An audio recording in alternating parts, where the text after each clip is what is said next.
Burnout arises when you turn the idea of anchoring into a job description.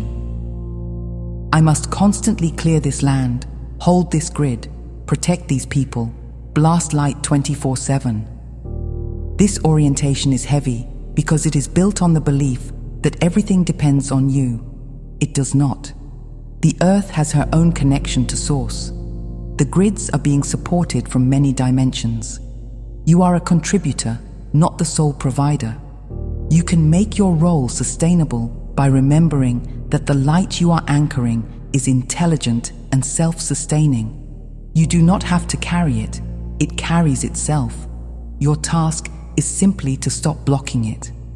When you release fear, shame, pretense, and over-responsibility, more light can move through you with less resistance. Anchoring becomes effortless. In practice, this means prioritizing your own alignment. Instead of asking, "What grid work should I do today?" you might ask, "What brings me into authentic connection today?" Instead of forcing yourself to hold space when you are depleted, you allow yourself to rest, trusting that the light will find another path in that time. Instead of constantly sending energy out there, you also allow energy to come in here to nourish you. As you do this, your field becomes clearer, not weaker. You radiate a coherent, gentle, powerful presence that does more for the collective than frantic self-sacrificing effort ever could. You become an anchor, not by straining to hold, but by relaxing enough to be held. In the heightened environment you inhabit, there is much talk of timelines, waves, phases. This can be helpful as a map, but the mind often turns it into a race. Am I on the first wave? The second? Did I miss it? Have I regressed? Social comparison amplifies this. You hear others describe their experiences and conclude that you must not be progressing quickly enough. This belief is both painful and false. Ascension is not linear, and it is not synchronized in the way your minds imagine. Each being's path is unique because each being's lessons, agreements, and desires are unique. There is no universal schedule you can miss. Your higher self is orchestrating your timing perfectly for you.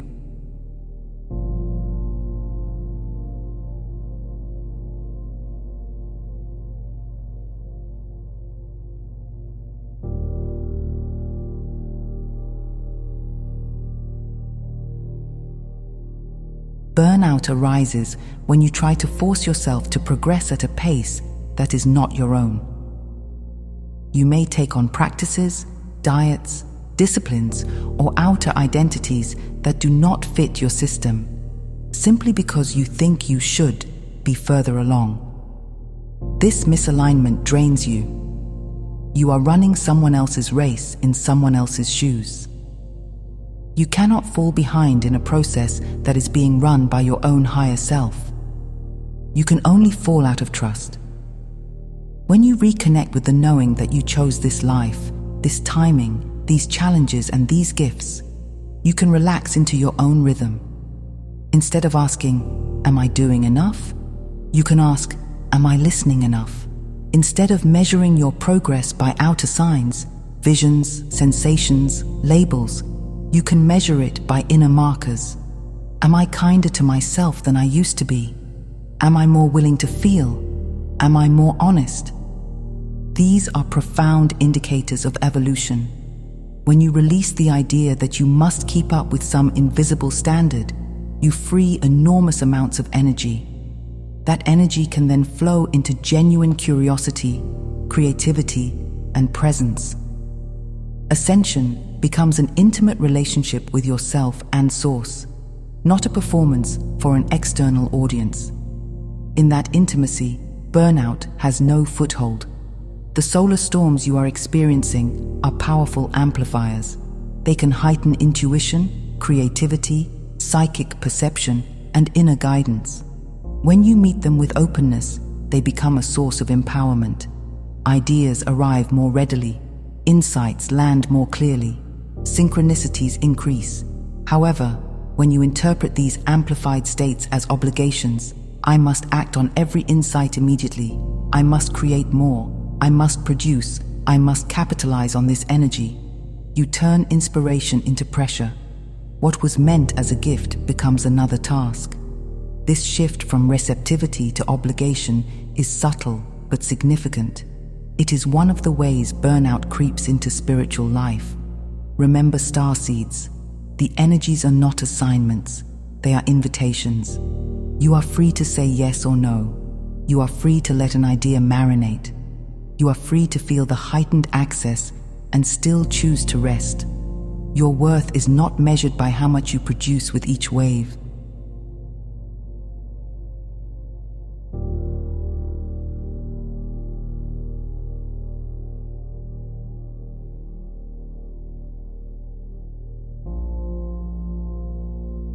You can also shift your orientation from, what should I do with these energies, to, what are these energies doing with me?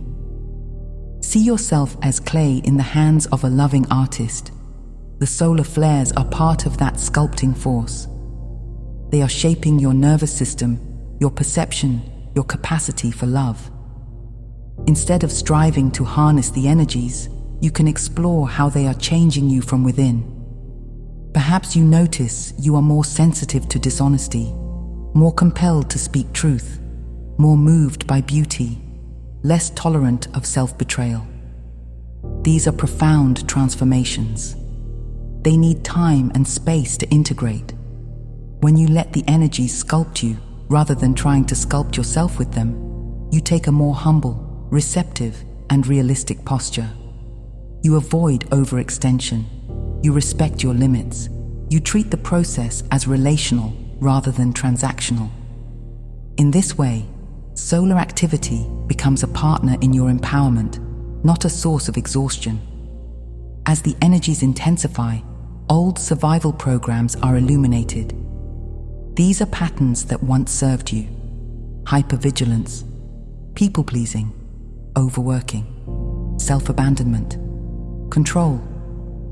In lower frequency environments, they helped you navigate. In higher frequency environments, they become heavy, obvious, painful. When solar and planetary waves hit your field, these patterns often flare. You might feel heightened urgency, as if something terrible will happen if you do not keep everyone happy, stay ahead of every possibility, or maintain perfect control.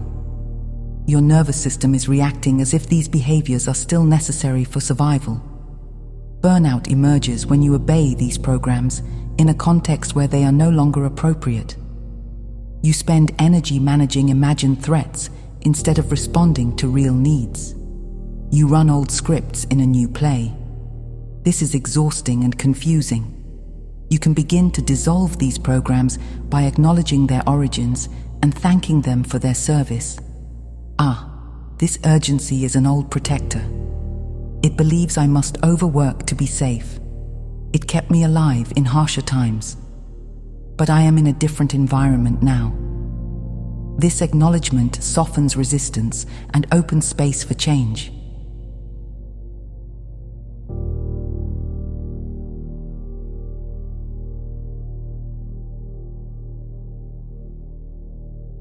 Then you can gently experiment with new behaviors. Rest when the program says to push. Tell the truth when the program says to appease. Ask for help when the program says to handle everything alone. As you do, you discover something revolutionary. Safety arises from alignment with your deeper self, not from over-preparation. The more you relax into your inherent safety, your connection to Source, your belonging in the universe, the less compelling the old programs become. They may still arise, but you are not compelled to obey them. This reduces the strain on your system. You are no longer living as if every day is an emergency. The energies can then move through a more relaxed vessel, minimizing burnout. In a rapidly changing environment, rituals and rhythms provide stability. They signal to your body and psyche that there is continuity, safety, and predictability, even as outer circumstances fluctuate. This is especially important during intense energetic periods. Your rituals need not be elaborate. In fact, simplicity is often more effective. Drinking water with presence upon waking, placing a hand on your heart before sleep, spending a few minutes outside each day, regardless of weather, breathing consciously while cooking. These small acts create a scaffolding of familiarity around which transformation can occur more smoothly. Burnout becomes more likely when your life is entirely unstructured. In such a state, energies move through a system with no reference points, no grounding anchors. Everything feels chaotic. You may then resort to extreme control as a countermove. Rigid schedules, harsh disciplines. Neither extreme is necessary. Gentle, flexible rhythm is the middle way. What matters in ritual is not the complexity of the action, but the quality of attention you bring. A single breath taken with full presence can be more regulating than an hour of practice done mechanically. Ascension is not a contest of who can do the most techniques. It is a deepening into authentic relationship with yourself and Source. When you approach ritual as a performance, if I do all these things, I will be safe, worthy, advanced. You add pressure to your day. Your practices become another source of stress. When you approach ritual as an opportunity, here is a moment to return to myself, to feel, to listen. Your practices become nourishing. Allow your rituals to be modest and sustainable. Let them adapt as your needs change. Release the idea that you must maintain a perfect routine to keep up spiritually. This flexibility prevents burnout. It also helps you trust that you are held by something larger than your schedule.